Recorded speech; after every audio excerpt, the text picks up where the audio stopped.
순수 여행 방송 캔의 세계 내 마음 기행 오신 걸 환영합니다. 오늘은 제가 쿠바 여행에 대해서 좀 전반적으로 말씀드리려고 하는데요. 이거 보시면은 제가 이렇게 큰 카테고리를 잡아놨고요.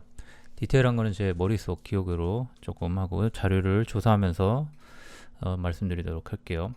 제 말이 조금 느릴 수도 있기 때문에 느리다 싶다, 좀 답답하다 생각하시는 분들은 저기 유튜브에서 속도를 조금 높여주시면 되겠습니다. 이 영상을 클릭하신 분들은 쿠바 여행을 계획하고 계신 분들이라 생각하고 다른 말 않고 바로 본론으로 들어가도록 할게요. 쿠바 여행은 여러분들이 많이 버킷리스트로 가지고 계신데 좋습니다. 쿠바 여행이 어떤지에 대해서는 차차 말씀드리고 정보 위주로 먼저 들어가도록 할게요. 쿠바를 가시려면 우선 비행기를 타셔야 되잖아요. 비행기를 타셔야 하는데 어떤 비행기도 종류가 여러 개가 있습니다. 항공사가 여러 개가 있는데 이 중에서 뭘 타야 되냐, 미국을 경유해야 되냐, 멕시코를 경유해야 되냐, 아니면은 캐나다를 경유해야 되냐. 여기 보시면은 에어 캐나다라고 우선 적어놨죠. 그러면은 당연히 캐나다 항공을 타고 가겠죠. 그 이유는 미국을 경유할 수도 있고 멕시코를 경유할 수도 있는데, 미국을 경유하는 경우 델타나 아메리칸 에어라인스 같은 것들을 경유를 하는데 그렇게 추천하지는 않아요. 미국에 볼 일이 있으시거나 또 미국을 특별히 좋아하시거나 그러시면 상관없는데, 미국을 가보셨거나 경유해 보신 분들은 아시겠지만 미국 공항이 상당히 좀 까다로운 편이에요. 특히 시큐리티 체크 같은 경우는 엄청 까다로워서 사람을 좀 짜증내게 만듭니다. 심지어는 저 같은 경우는 미국 안에서 LA에서 멕시코로 예전에 경유를 해서 가야 되는 일이 있었는데, 댈러스에서 경유를 했는데 시간이 트랜짓 타임이 얼마 없었는데 비행기 시큐리티 체크가 좀 너무 깐깐해요. 그때 당시. 그래갖고 또 하여튼간 줄 서고 하는데 너무 오래 걸려갖고 결국 비행기를 놓쳤어요. 경유 비행기를 놓쳤는데 갈 때도 놓치고 올 때도 놓치고 한국 들어올 때도 마찬가지였거든요. 이게 보통 다른 국가에서 경유할 때는 좀 간단하거든요. 간단하고 제가 달라스 공항만 그런 건지 잘 모르겠는데 하여튼간에 엄청 까다로웠고, 그래서 결국에는 시간이 오버돼 갖고 놓쳤는데, 다행히 놓치니까 비행표를 같은 항공사에서 놓친 건 금방 발급을 해주더라고요. 다른 데는 잘 모르겠는데, 근데 그쪽에서 이거는 거의 빈번하다시피 있는 일이다라는 생각을 했는지 그냥 아무 절차 없이 바로 그냥 발급을 해주더라고요. 아무튼 그래갖고 미국을 경유하실 분들은 그런 것도 좀 유념을 하셔야 되고, 스톱오버나 나갔다 오시는 거를 고려하더라도 개인적으로는 그렇게 추천드리지 않고요. 멕시코로 가시는 분들도 있고, 멕시코는 제가 멕시코를 경유를 하진 않아갖고 제가 딱히 말씀드릴 건 없을 것 같고요. 저 같은 경우는 에어 캐나다를 우선 추천을 드립니다. 여러 가지 이유가 있겠지만 우선 쿠바 여행하실 때 비자를 발급받아야 됩니다. 비자를 발급받는 거는 사전에 받는 건 아니고 여행을 할 때 비자를 사야 돼요. 그러니까 미리 이 비자를 사갖고 발급받고 가지고 있지 않으면은 입국이 안 됩니다. 그러니까 그거는 꼭 쿠바 여행하시는 분들은 비자 이걸 아셔야 되는데, 어차피 검색해 보시면 많이 아시겠지만 우선 항공사마다 이 비자 룰이 조금 달라요. 가격도 좀 다르고, 그래갖고 보통 50불 정도 하는 걸로 알고 있는데, 저도 한 몇 년 돼갖고 기억이 가물가물한데 그 정도 합니다.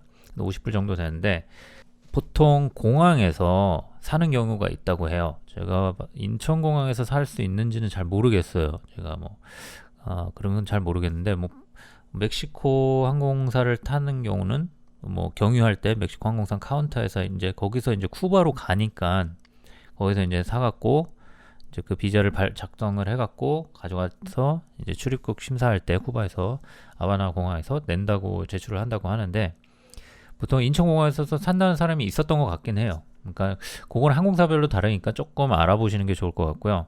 저 같은 경우는 에어 캐나다를 탔다고 했잖아요. 에어 캐나다가 캐나다 좀 믿을만 하잖아요. 그걸 떠나서 우선 에어 캐나다 장점 중에 하나는 비자를 비행기 안에서 줍니다. 그러니까 비행기 표 안에 포함이 되어 있어요. 비자 가격이 50불 정도를 세이브하는 거라고 생각하실 수 있을 것 같아요. 그런 점이 좋고요. 그러니까 항공기 안에서 쿠바 갈 때 비자를 주거든요. 승객들한테 다 주기 때문에 못 받을 가능성은 없고요. 물론 자고 있으면은 못 받을 수도 있겠지만 가능성이 좀 적습니다. 그러니까 그것들을 참조하시면 되고요. 에어 캐나다가 저도 처음 타봤는데, 쿠바 할 때 처음 타봤는데 생각보다 나쁘진 않았어요. 가격도 괜찮았고 미국 항공사보다는 나은 것 같아요. 저는 미국 항공사는 좀 비추합니다. 여러모로 AA도 타봤고 델타도 타봤는데 얘네들은 진짜 승객을 똥으로 알고 있기 때문에 하여튼 여러 가지 그 문제가 생겼을 때 그 처리하는 과정이나 이런 것들이 정말 엉망입니다. 걔네들은 뭐 델타 항공사는 조금 유명하죠. 네, 델타 항공사 좀 유명하고 캐나다 같은 경우는 제가 또 추천하는 가장 큰 이유 중에 하나는 스톱오버입니다. 스톱오버. 스톱오버 다들 아시겠지만 또 혹시 모르시는 분들 계실까봐 스톱오버는 경유지에서 며칠 동안 지낼 수 있는 거거든요. 그러니까 그걸 신청을 하거나 아니면은 예약할 때 스톱오버로 이제 예약을 하면 됩니다. 그러니까 예를 들어 이제 쿠바로 가는 거니까 인천에서 캐나다까지 타고 가면 11일 도착이라고 쳤을 때 캐나다에서 쿠바로 가는 비행기를 바로 잡는 게 아니라 며칠을 띄워놓고 잡으면 그게 이제 스톱오버가 되는 거거든요. 보통 경유하는 비행기 중에서 스톱오버가 되는 경우가 있고 안 되는 경우들이 있어요. 근데 요거 에어 캐나다는 스톱오버가 가능하다. 그러니까 그거는 조금 참조하시고 우선 토론토에서 경유를 했거든요. 토론토에서 경유를 했는데 우선 가장 좋은 점은 제가 토론토를 가보지 않았어요. 그리고 토론토에 가서 나야가라 폭포를 보고 싶었어요. 세계 3대 폭포가 있죠. 나야가라, 아르헨티나에 있는 거 뭐죠? 이과수, 아르헨티나, 브라질, 남미에 있는 이과수 폭포, 그리고 아프리카에 있는 폭포 하나 더 있는데 뭐지? 빅토리아 폭포가 있죠. 빅토리아 폭포가 있습니다. 자, 아무튼 간에 그 중에 제가 이과수는 남미 여행 때 갈 계획이니까 쿠바가 제 남미 배낭여행의 관문이기 때문에 그 전에 3대 폭포 중에 하나인 나야가라 폭포도 보고 가면 3대 폭포 중에 2개의 폭포를 한 번에 여행으로 볼 수 있습니다. 그런 점 좀 참조하시면 좋을 것 같아요. 나야가라 폭포를 볼 수 있는 장점이 있어요. 그 나야가라 폭포 보는 방법을 잠깐 그 캐나다에 들어가서 하는 방법을 간단하게 설명을 드릴게요. 우선 공항을 가면 공항에 이제 지하철 같은 게 있어요. 유니언 필슨 엑스프레스라고 요걸 타갖고 요걸 해갖고 표를 사갖고 다 영어로 되어 있으니까 쉽습니다. 나야가라 폭포 가는 방법 중에 하나 그냥 간단하게 설명을 드릴게요. 여러 가지 방법이 있는데 시내에서 가는 방법이 그렇게 조금 편하진 않아요. 뭐 이렇게 지하철 타고 한 번에 가고 이러는 게 아니라서 버스를 타고 또 갈아타고 뭐 이러는 게 있는데 그러면 좀 비용도 들고 시간도 오래 걸리고 뭐 이래저래 조금 귀찮습니다. 그러니까 조금 더 편하게 가시려면은 그 카지노 버스가 있어요. 카지노 버스. 제가 그 이름은 지금 기억 안 나는데 요 카지노 검색해서 한번 찾아보세요. 카지노 버스가 있는데 그 카지노 버스를 타고 카지노 버스가 오는 장소들이 있어요. 그 장소에 가서 그 버스를 타고 그 카지노에 등록을 하면 돼요. 도착해갖고 등록을 하면은 그냥 회원 등록을 하는 거거든요. 그냥 뭐 대충 그냥 한번 그냥 카드 발급받는 건데 뭐 개인정보 딱히 쓸 것도 없으니까 그냥 하고 그걸 타고 가면은 저렴한 비용으로 한 번에 그 나야가라 폭포 쪽으로 갈 수 있거든요. 왜냐면 그 카지노 버스가 도착하는 곳이 나야가라 폭포 근처에 있는 호텔이에요. 그러니까 바로 걸어갈 수 있어요.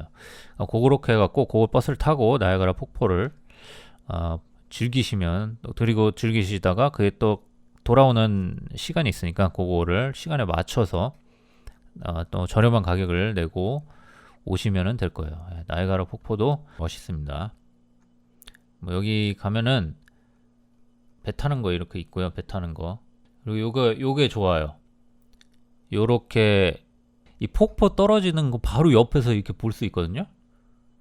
오, 이거 약간 요거 보고 있으면은 이거 보세요. 여기 그냥 뛰어들면 그냥 떨어지는 거거든요. 보고 있으면 빨려 들어갈 것 같아요. 물이 확 내려가는데 멋있는데 개인적으로 이과수 폭포가 더 멋있습니다. 네, 그래서 여기 앞에 뭐 이런 거 있고요.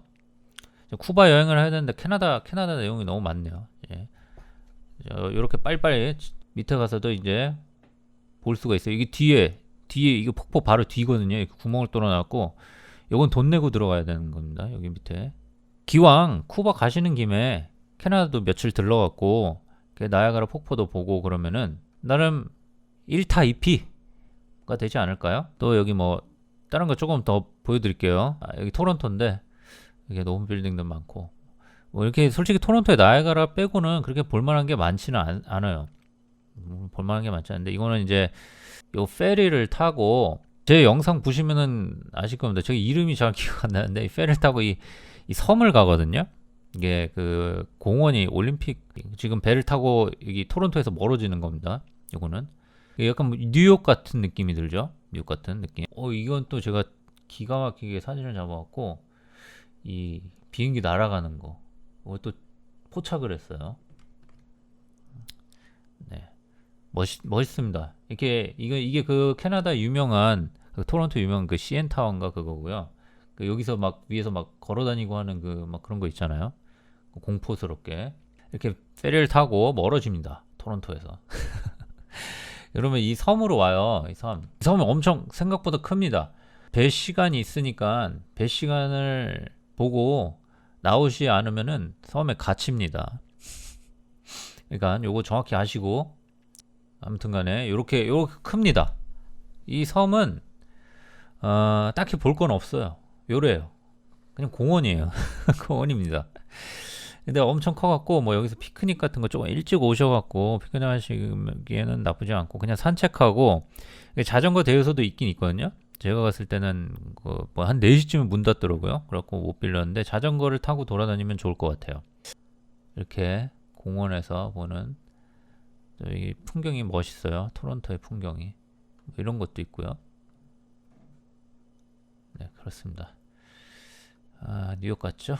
토론토를 다 보시고 나선 이제 쿠바로 넘어가셔야겠죠. 이제 쿠바로 넘어가시니까 우선 첫 번째 제 개인적으로 추천하는 비행기는 쿠바를 갈 때 추천하는 비행기는 에어 캐나다다. 왜냐?